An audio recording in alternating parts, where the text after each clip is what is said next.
दोस्तों, क्या आपको पता है कि बिना सीमेंट के ताजमहल कैसे बनाया गया? जबकि आज तक तो बड़ी बड़ी बिल्डिंग्स और पुल वगैरह सीमेंट से ही बनते हैं और 100 सालों तक खड़े रहते हैं, लेकिन ताजमहल तो बिना सीमेंट के बनाया गया है। तो फिर कैसे वो करीब 350 सालों से इतनी मजबूती से खड़ा है? फिर चाहे कितना ही बड़ा भूचाल आ जाए, चाहे कोई भी नेचुरल डिजास्टर हो जाए, ताजमहल वहीं का वहीं खड़ा है। आखिर कैसे? और क्या आपको पता है कि उस समय ताजमहल कितने रुपयों में बनाया गया होगा? क्यों ताजमहल को यमुना नदी के किनारे बनाया गया? और साथ ही में आप ये भी जानोगे कि क्यों ताजमहल में आज तक लाइट्स नहीं लगाई गई। बस आप वीडियो के लास्ट तक हमारे साथ बने रहिए और नए यूजर इस चैनल को सब्सक्राइब जरूर कर लेना। तो चलिए वीडियो को शुरू करते हैं। दोस्तों, हर साल लाखों की संख्या में लोग इस अजूबे को देखने आते हैं। आपको इसकी हिस्ट्री का तो पता ही होगा कि कैसे शाहजहां ने अपनी बेगम मुमताज के लिए इतना बड़ा मोनूमेंट खड़ा कर डाला। उन्होंने अपने प्यार को मुमताज की मौत के बाद एक्सप्रेस किया था। लेकिन दोस्तों, ये बिना सीमेंट के आखिर इतना बड़ा मोनूमेंट खड़ा कैसे हो गया?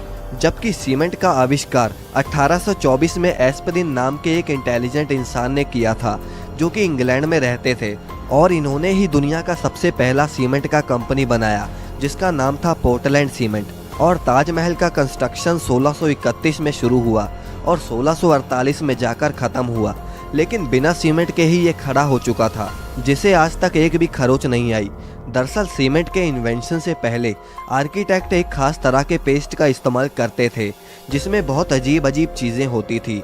और अगर ताजमहल की कंस्ट्रक्शन की बात करें तो इसमें बहुत सारे सेमी प्रीशियस स्टोन्स जैसे कि अकीक, येमेनाइट, फिरोज़ा, लजवाड, मूंगा, सुलेमानी, लहसानिया, तमरा, ये सब पत्थर यूज होते थे, जो कि बहुत ही रेयर स्टोन्स थे। और ये उस समय रशिया, राजस्थान, उज़्बेकिस्तान, ईरान,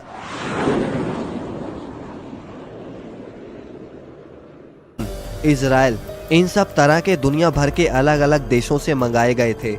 इसमें कुछ अल्ट्रा रेयर स्टोन्स भी यूज हुए थे, जैसे कि तिलाई, पाईजहार, अजूबा, नखोड़, जो कि इतने रेयर हैं कि पता नहीं शाहजहां ने इन्हें कैसे अरेंज किया होगा। लेकिन जो भी उन्होंने किया वो तो एक काबिलियत तारीफ है। और तो और जो सीक्रेट पेस्ट ताजमहल को बनाने में इस्तेमाल होता था, उसमें गुड़, बतासा, बेलगरी का पानी जैसी और भी बहुत सारी चीज़ों को डालकर पेस्ट बनाया जाता था। और ये पेस्ट सीमेंट जितना ही स्ट्रॉन्ग होता था। दोस्तों, जहां बुर्ज खलीफा की नींव बड़े बड़े स्टील के पाइप से रखी गई, वहीं ताजमहल की नींव लकड़ियों से रखी गई थी। अब आप कहीं ये तो नहीं सोच रहे कि भला लकड़ी की नींव 370 साल से कैसे चल रही है?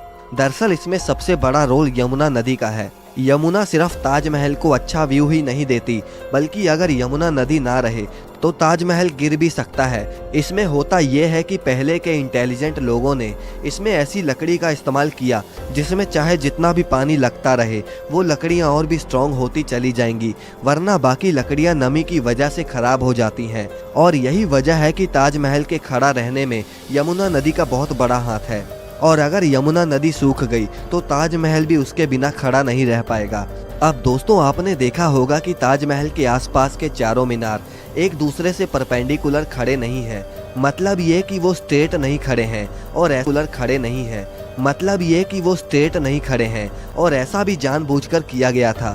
दरअसल ऐसा इसलिए किया गया कि अगर कभी जोर का भूकंप आता भी है तो वो चारों मीनार ताजमहल से दूर गिर जाएं, और इस तरह भूकंप के झटके ताजमहल तक पहुंचने से पहले इन मीनारों में ही ऑब्जर्व हो जाएं, और इस तरह इस पर भूकंप का भी कोई असर नहीं होगा और वो सुरक्षित बच जाएगी। अब दोस्तों, बात करते हैं कि ताजमहल को आखिर उस समय बनाने में कितना खर्चा आया होगा। आप जानते हैं कि उस समय 1 रुपए की कीमत भी बहुत ज़्यादा होती थी, और अगर इन्फ्लेशन के हिसाब से देखें तो आज ताजमहल की कॉस्ट आती है अप्रॉक्स 1 से लेकर 2 बिलियन डॉलर्स, यानी करीब 8,000 करोड़ से लेकर 10,000 करोड़ तक इस मोनूमेंट को बनाने में खर्चा हुआ है।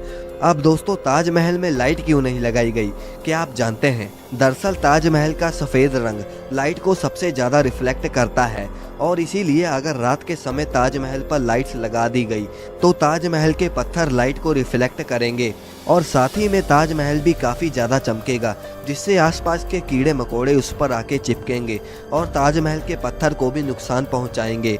और यही वजह है कि आज तक ताजमहल पर लाइट्स नहीं लगी। दोस्तों, वीडियो अगर पसंद आए तो इसे लाइक करके चैनल को सब्सक्राइब करना ना भूलें।